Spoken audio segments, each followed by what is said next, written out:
नमस्कार, शुद्ध समाचार में आपका स्वागत है। जो नहीं चाहते कि बेटियां देश पे गौरव करें। देखो यहाँ हरियाणा के ज्यादा लोग मुझे दिख रहे हैं, खाप के सम्मानित लोग भी हैं, हमारे नेतागण भी हैं।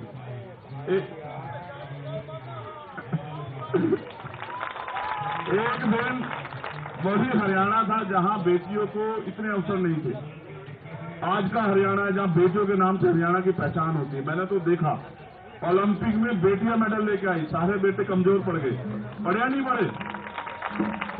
अब हम खुश हुए, हमने तालियां बजाई, हम सेल्फी खिंचवाने के लिए घूम रहे थे। और मुझे तो इस देश में इतने मजबूत प्रधानमंत्री मैंने देखा, जो टीम हार भी गई उनको उन्होंने फोन किया कि भाई आप घबराना मत। लेकिन आज पता नहीं पिछले कुछ समय में परिस्थिति बदली। आज वो बेटियां यहीं बैठी हैं, उनसे कुछ गज की दूरी पे। आज आवाज नहीं जा रही है, आज आवाज नहीं जा रही। देखो पिछले कुछ समय में बहुत कुछ बदला, इस बात पे गहराई से सोचो आप। ये आज की लड़ाई नहीं, जब भी कोई लड़ने के लिए आए, चाहे वो किसान हो, नौजवान हो, कोई भी हो, चाहे किसी जाति का और धर्म का अपने अधिकारों के लिए आया, सरकार ने एजेंडा सेट कर दिया तभी। अब बजरंग के साथ एक अच्छी बात यह है, आप ऐसे फोन करो या ये आपको फोन करे तो ये कहेगा सीधा एकदम सुनते कहेगा राम राम। अब इसको कैसे आप एजेंडे में सेट करोगे? आप इसको मुसलमान कहोगे, आप इसको खालिस्तानी कहोगे, आप इसको धर्म विद्रोही कहोगे, आप इसको टेररिस्ट हो, क्या कहोगे? यहां सरकार आके फंस जा रही है, वरना सत्य था ये यहां बैठने नहीं देते। ये तुम दमदार लोग हो भाई। अगर यही मुकदमा किसी गरीब आदमी पे हो गया होता ना, उसके परिवार की खाल खींच के घुस भर देती पुलिस। हमने जिंदगी देखी है, यहाँ 20 साल हो गए मैं काम करते हैं। अगर न्याय सबके लिए समान होता, फिर एफआईआर के लिए कोर्ट नहीं जाना पड़ता। देखो ये भी एक सत्य है, जब तक वो फेडरेशन के अध्यक्ष रहेंगे तब तक कुछ भी निष्पक्ष नहीं हो सकता। बिल्कुल, ये बिल्कुल सत्य बात है। जब तक वो फेडरेशन के अध्यक्ष है तब तक निष्पक्ष न्याय तो छोड़ दो, न्याय का मात्र होना नहीं, न्याय दिखना भी चाहिए। जब आप उस पद पे बैठे हो तो कहां से न्याय हो जाएगा? और जब आप उस पद की ताकत का दुरुपयोग कर रहे हो तो कहां से न्याय हो जाएगा?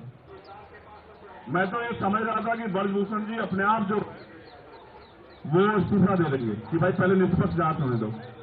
कल से मीडिया ने एक चीज चलाई कि भाई कमेटी की रिपोर्ट भी नहीं पड़ी, वो भी कह रहे हैं कमेटी की रिपोर्ट भी नहीं पड़ी। ओ भैया, कमेटी कौन सी है जी? कोई निष्पक्ष कमेटी है?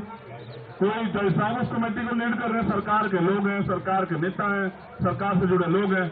मेरा तो ऐसा मानना है जिनका रोजगार इस सरकार से चल रहा है वो बेचारे क्या निष्पक्ष हो जाएंगे बताओ? अगर कमेटी बनानी है ना तो चीफ जस्टिस साहब बैठे तो हैं, उनके नेतृत्व में बनवा दो, पता लग जाएगा तुम्हें सारी चीज का कैसे जांच होती है। देश के लिए सबसे महत्वपूर्ण बात आज ये है कि देश के जो सुप्रीम कोर्ट के हमारे चीफ जस्टिस हैं उनके वो रीढ़ की हड्डी वाले हैं, और यही सरकार के लिए परेशानी है, यही एकमात्र परेशानी है। देखो मैं तो यहाँ मीडिया के लोग बैठे हैं, एक हमारी बहन उधर खड़ी है प्रज्ञा। मैं तो ये कहना चाहता हूँ सुप्रीम कोर्ट के चीफ जस्टिस साहब से भी कि गरीब आदमी सुप्रीम कोर्ट नहीं पहुंच पाता, आपको उसको सरल बनाना चाहिए। 2-3 लाख रुपए नहीं है लोगों के पास कि लोग सुप्रीम कोर्ट आ जाए, जबकि वो न्याय का सबसे बड़ा मंदिर है।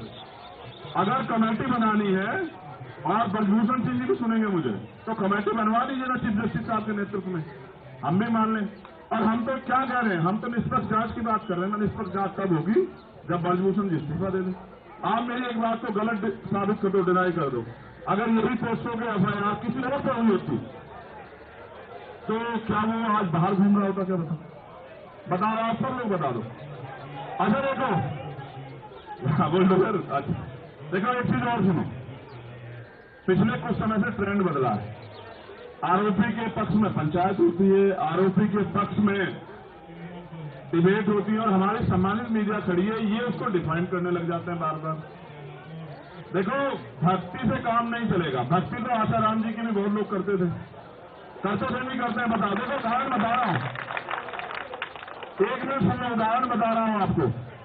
जब तक उन पे कोर्ट का फैसला नहीं आया, जो लोग उनको आराध्य मानते थे उनको पूछते थे, मैं पूछते नहीं पूछते। जब कोर्ट का फैसला आया तभी तो पता लगा ताकतवर है तो क्या अपराध नहीं कर सकता है? क्या धर्म का छोड़ा उड़ने तो अपराध नहीं कर सकता? कर सकता है। हरियाणा के लोग तो राम रहीम जी के गवाह। बताओ, आप इस बात को नोट करो। देखो पैरोल मिलती है, सब कुछ मिलती है, आम आदमी को दिला दो पैरोल। ये क्यों है?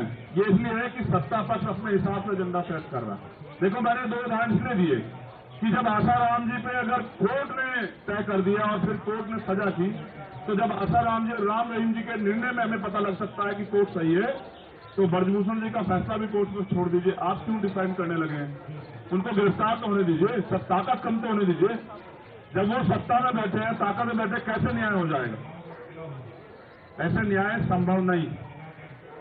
देखो हमें गौरव करना चाहिए कि किस माहौल में हमारी बहनें और हमारे अंतर्राष्ट्रीय खिलाड़ी जिन्होंने देश का प्रतिनिधित्व किया, आज वो यहाँ हैं। परसों रात पता लगा था बिजली काट दी, पानी काट दिया। गड्ढे, चलो चिंता मत करो। देखो मेरे साथ थोड़ा सा ना मैं नया काम अपना कर रहा हूँ। बजरंग साक्षी बैठी है हमारी छोटी बहन, अगर ये काम ना होता तो मेरा गड्ढा ही गिरवा देता मैं। ठीक है, मैं एक ऐसा आदमी ना, मैं अपनी बहनों के आंसू नहीं देख सकता। लखनऊ में रोई थी हमारी बहनें, मैं 4 दिन तक वहीं उनके साथ ही बैठा रहा और सरकार को हमने झुका दिया। सरकार को फैसला लेना पड़ा कि नहीं ये गलत है।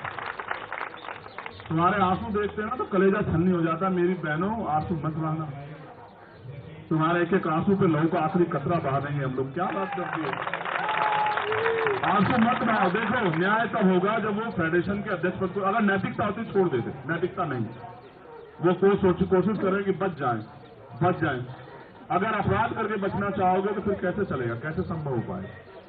इसलिए देखो प्रधानमंत्री जी से हमारी कोई लड़ाई नहीं, क्योंकि ये सवाल ये है कि जब आप सबके आंसू पूछ रहे थे, जो हारा जो जीता, जिन्होंने देश को गौरव किया, तो आपकी तरफ से एक आदमी तो आता उनके आंसू पूछने के लिए। और अगर देखो मैं ये भी कह रहा हूं स्पष्ट, यहां हमारे सभी भाई मौजूद, जाति धर्म पार्टी सब चीजों से ऊपर उठ के, अगर किसी सरकार के अलावा किसी दूसरी पार्टी के लोगों से अपराधी जुड़ा होता तो सरकार के लोग हिला के रख देते सब कुछ। लेकिन बुरा ये है कि सरकार से जुड़े हुए लोगों पर आरोप है, तो आप ये देखो उनके यहां भी महिला नेता, एक महिला नेता अगर ये कह दे, कहते ना जमीर जिंदा हो तो आदमी इंसाफ की बात कर ले, यही कह दे कि भाई निष्पक्ष जांच हो जाए। बताओ, दिख नहीं रहा? इतनी बड़ी बड़ी नेता उनकी पार्टियों में है, नहीं दिख रहा है? ये तो कह दो निष्पक्ष जांच करा दो, इसी का दबाव हो जाए। अगर आप सब लोग देशवासी मेरी बात पे गौर करें, अगर अपराधी हमारा है तो हम चुप रहेंगे, अगर अपराधी दूसरी पार्टी का तो हम बोलेंगे। इसको जिंदा रहना कहते, ये जिंदा रहना नहीं होता। ये तो मुंह दिखाई की बात हुई। मेरा तो ये मानना है, मैं तो अभी अपील करूंगा अपनी महिला नेताओं से जो तमाम पार्टियों में, आओ ना, बैठो इनके बराबर में, आप किसी भी पार्टी में आओ ना, इनके लिए न्याय की मांग करो। अगर आप जिंदा, फिर आपके उन कुर्सियों में बैठने का कोई फायदा नहीं है। जिन कुर्सियों में बैठ के आप महिला सशक्तिकरण की बात कर रही हैं, महिलाओं को न्याय देने की बात कर रही है, महिला सुरक्षा की बात कर रही है, कौन सी सुरक्षा? जिस देश में अंतर्राष्ट्रीय खिलाड़ी सुरक्षित नहीं है, वो बच्चा सुरक्षित नहीं है जो देश को गौरवान्वित करती है, तो कौन सी सुरक्षा की बात कर रहे हैं? इसलिए मेरी मीडिया के माध्यम से अपील है प्राइम मिनिस्टर जी से, वो हम सबके प्राइम मिनिस्टर हैं, वो इनके भी प्राइम मिनिस्टर अंतर्राष्ट्रीय खिलाड़ी है या नहीं है? बताओ तुम्हारे प्राइम मिनिस्टर है या नहीं है? इनके माध्यम से हमारी 2-3 अपील ये है। पहला, वो नैतिकता के आधार पर ब्रजभूषण छोड़ दे और जांच होने दे, पहला। दूसरा, कोई भी अगर जांच कमेटी बनानी है न्याय देने के लिए, तो वो सुप्रीम कोर्ट की निगरानी में बने। सरकार के लोगों पे कोई भरोसा नहीं, क्योंकि सरकार के लोग तो समर्थन दे रहे हैं। तीसरा, उनकी गिरफ्तारी होनी चाहिए। पहले उनकी गिरफ्तारी हो, उनकी ताकत कम हो, तब जाके मुझे उम्मीद है कि न्याय सुनिश्चित हो पाएगा। और बड़े पैमाने पर चौथी बात, ये झूठ फैलाना बंद करो कि ये जाट समाज के बच्चे हैं, ये हरियाणा के बच्चे हैं, ये देश के, जब ये मेडल लाए थे ना तब ये देश के ही थे, आज भी ये देश के ही। क्यों भाई, देश के हो या नहीं हो? देखो जातीय व्यवस्था तो इस देश में है, और आदमी को पैदा होने के चैनल को लाइक करें, कमेंट करें, शेयर करें, सब्सक्राइब करें। धन्यवाद।